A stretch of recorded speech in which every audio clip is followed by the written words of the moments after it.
How's it going, guys? It's NerdGasm. It's been quite a while since I have talked about Insomniac's Spider-Man game. In fact, it was the very first video game review I did on my channel back in September of 2018.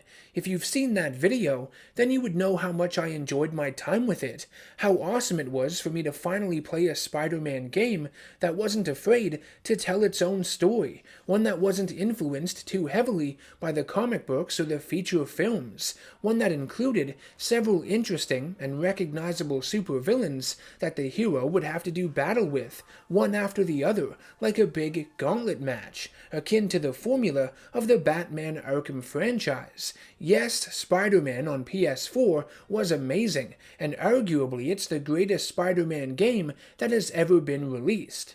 Recently, I had posted a poll on my Patreon page determining the next superhero game I would be looking at on the channel, and as one of the potential candidates, I had chosen its sequel, Miles Morales. Of course, that game won, but before I can officially review it, I have some unfinished business with the original. I still have to review its DLC story expansion, The City That Never Sleeps, consisting of 3 separate episodes: The Heist, Turf Wars, and Silver Lining, that were released in October, November, and December of 2018, respectively. Now, I had played them when they first came out, but I never ended up doing a review of them, most likely due to the fact that by the time they were released, my review of the base game had already been finished and uploaded to YouTube. I was also too busy writing, recording, and editing my reviews for the Batman Arkham games, and couldn't spare any time looking at this DLC. I thought I would just get to it later, but who knew later would be almost 3 years. My God.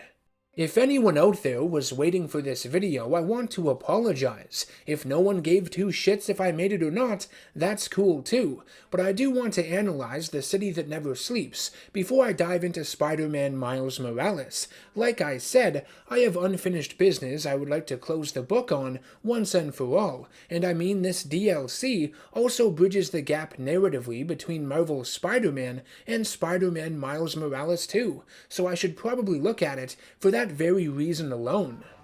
Just as a quick disclaimer, and I mean this goes without saying, but I will be spoiling the hell out of this DLC's story, so if you have any intention of buying it and playing it down the road, then maybe this isn't the best video for you to watch. But come on, it's been out for almost 3 years now. I think I'm allowed to spoil stuff at this point. Also, despite this being a game review, I'm not going to be looking at any of its gameplay elements. Why? Because the DLC doesn't change a damn thing from what we got in the base game. I already talked about the gameplay in my review of Spider-Man on PS4, so if you want to hear me talk about it, I recommend you just go watch that video. I don't want to kick a dead horse into the ground with all of this, so we're just going to focus on the characters and story itself of this DLC, and then move on to Miles Morales in a separate video. Sound good? Good.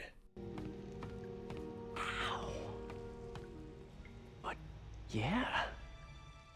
Okay, so The City That Never Sleeps takes place several months after the events of the main game. Following the capture of Wilson Fisk and the defeat of Mr. Negative, there is a power vacuum within the criminal underworld of New York, and a power struggle among the 5 Magia crime families, who all want to become the next top dog in the city. The gangster Hammerhead is the Don of one of these families, and his plan is to overthrow the other Dons and take over the entirety of the Magia, rule over all crime in New York City.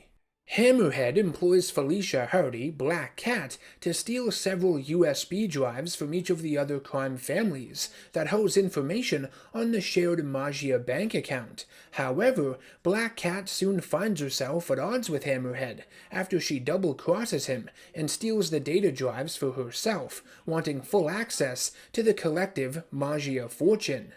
To locate a few of the data drives as well as the vault itself, Black Cat manages to manipulate Spider-Man in helping her with a simple lie, that Hammerhead had kidnapped her son in retaliation, a son Peter believes might be his, seeing as he and Black Cat had, well, made whoopee at some point in the past. This son of Felicia Hardy's is a complete fabrication. He doesn't exist. And of course, Black Cat ends up betraying Spider-Man at the end of the first story section, the heist, and Peter realizes he had been duped all along. Hammerhead also orders his men to kill Black Cat when he learns that she had been stealing from him, and Felicia is seemingly killed in an explosion at her hideout, though she does survive and return later in the DLC. The City That Never Sleeps marks the first time we had seen Black Cat physically within this universe, following her side mission in the main game, which had you locate several cat dolls at her various stakeouts throughout the city. She had been using them to hack into the police department's alarm system and shut it down, allowing her to go in and steal her equipment back from the evidence lockup. Throughout the side mission, she speaks to you through recorded messages, and at the end, after Spider-Man has tracked down the location of her lair, she gives you a special suit she had made herself that she feels fits him far better than his normal one. I think having Black Cat featured in The City That Never Sleeps makes a lot of sense, and is a natural continuation of her story, following the events of her side mission in the main game. I welcomed her appearance here. With that said, Black Cat has never been one of my favorite Spider-Man villains. She is a master of deception, but I think her trickery gets a bit too stale and predictable sometimes in her stories, and it becomes really difficult to believe how gullible Spider-Man can be with her, after all the times he has been fooled, over and over again.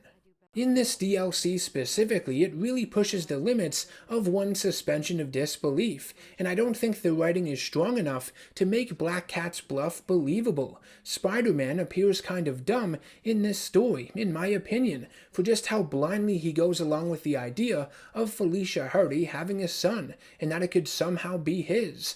I get that Peter might believe what's going on, but as the audience, we don't, which means there is a disconnect there.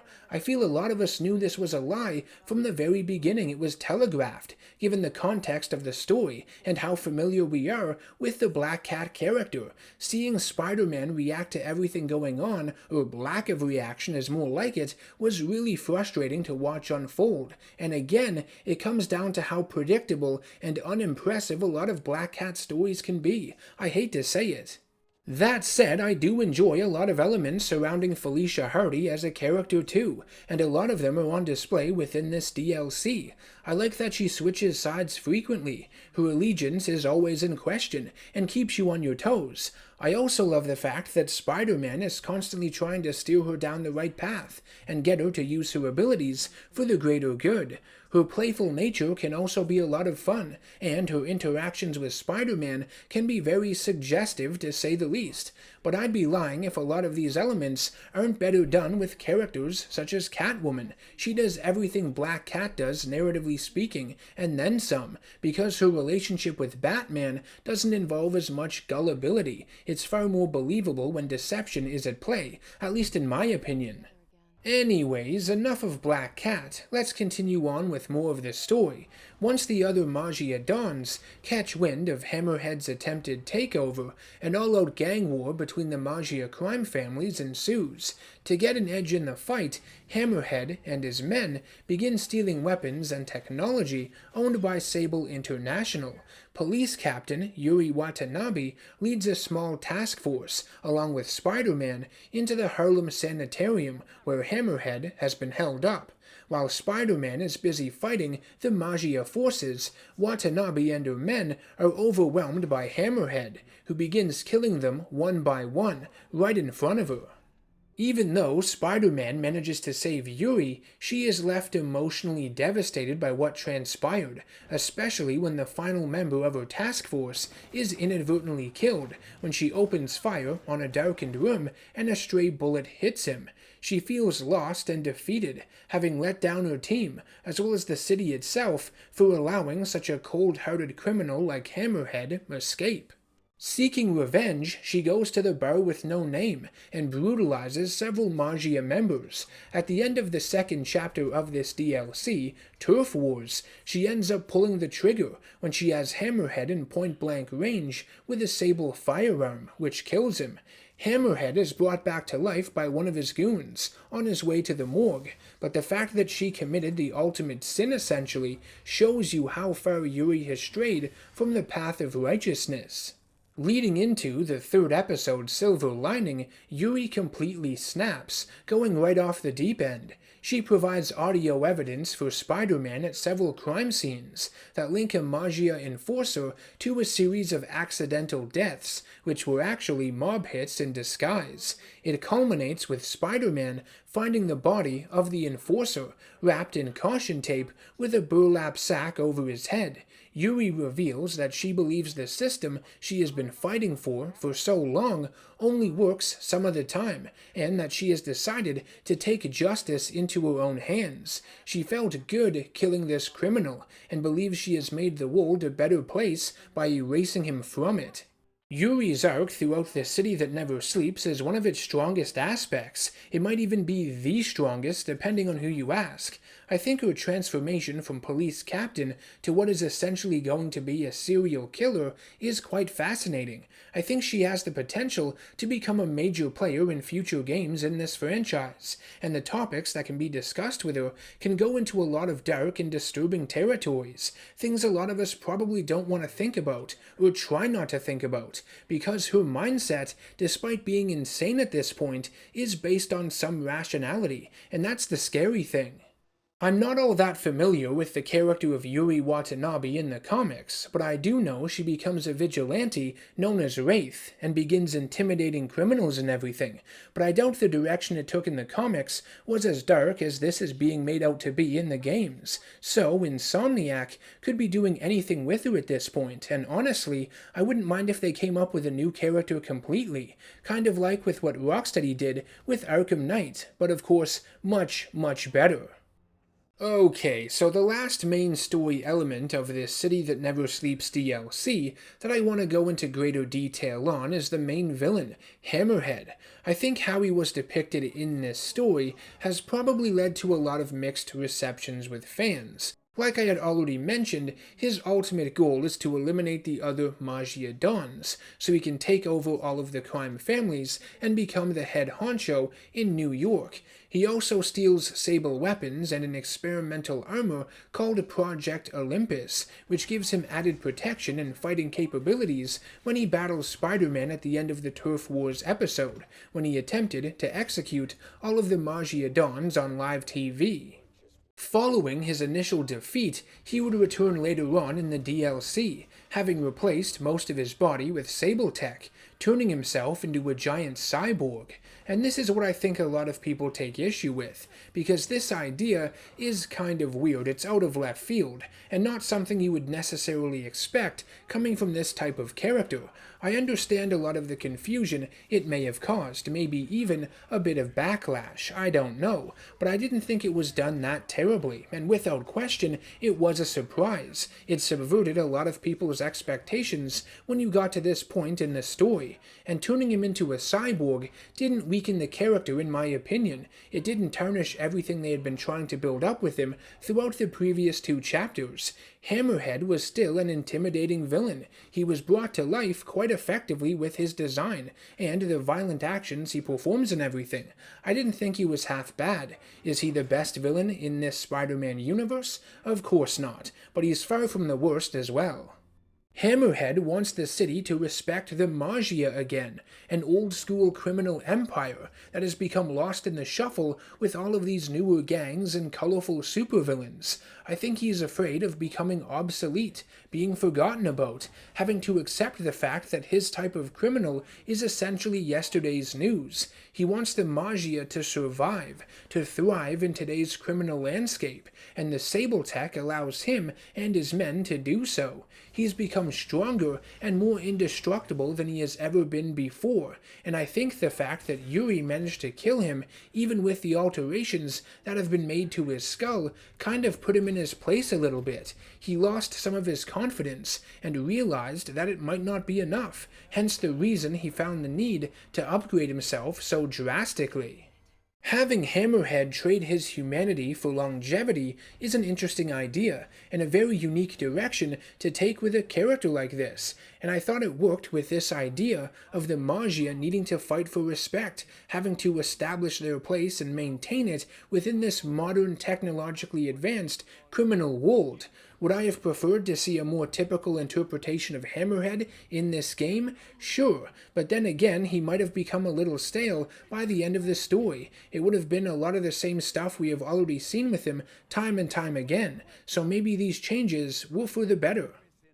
Throughout the City That Never Sleeps DLC, you'll have to contend with Screwball yet again, who forces Spider-Man to compete in a series of life-threatening challenges that she is streaming live on her social media channels. She is fresh out of prison, following her defeat at the hands of Spider-Man in the main game, and has returned with the goal of reaching 50 million followers. Now, I don't remember if I spoke at great lengths about this character in my review of the base game, but as a concept, I think it's pretty engaging for what it's worth. Screwball is a very modern type of villain, focusing on social media, likes, subscribers. I think it has a lot of scary parallels to what the world has become at this point, what people are willing to do for attention, the desperate measures they go to sometimes. So yeah, I think as a villain, this concept is pretty interesting. Problem is, I think she has overstayed her welcome, especially in these games. This isn't a Riddler-like scenario in the Batman Arkham franchise, at least I hope it's not. Screwball doesn't have as much traction as a character like that does.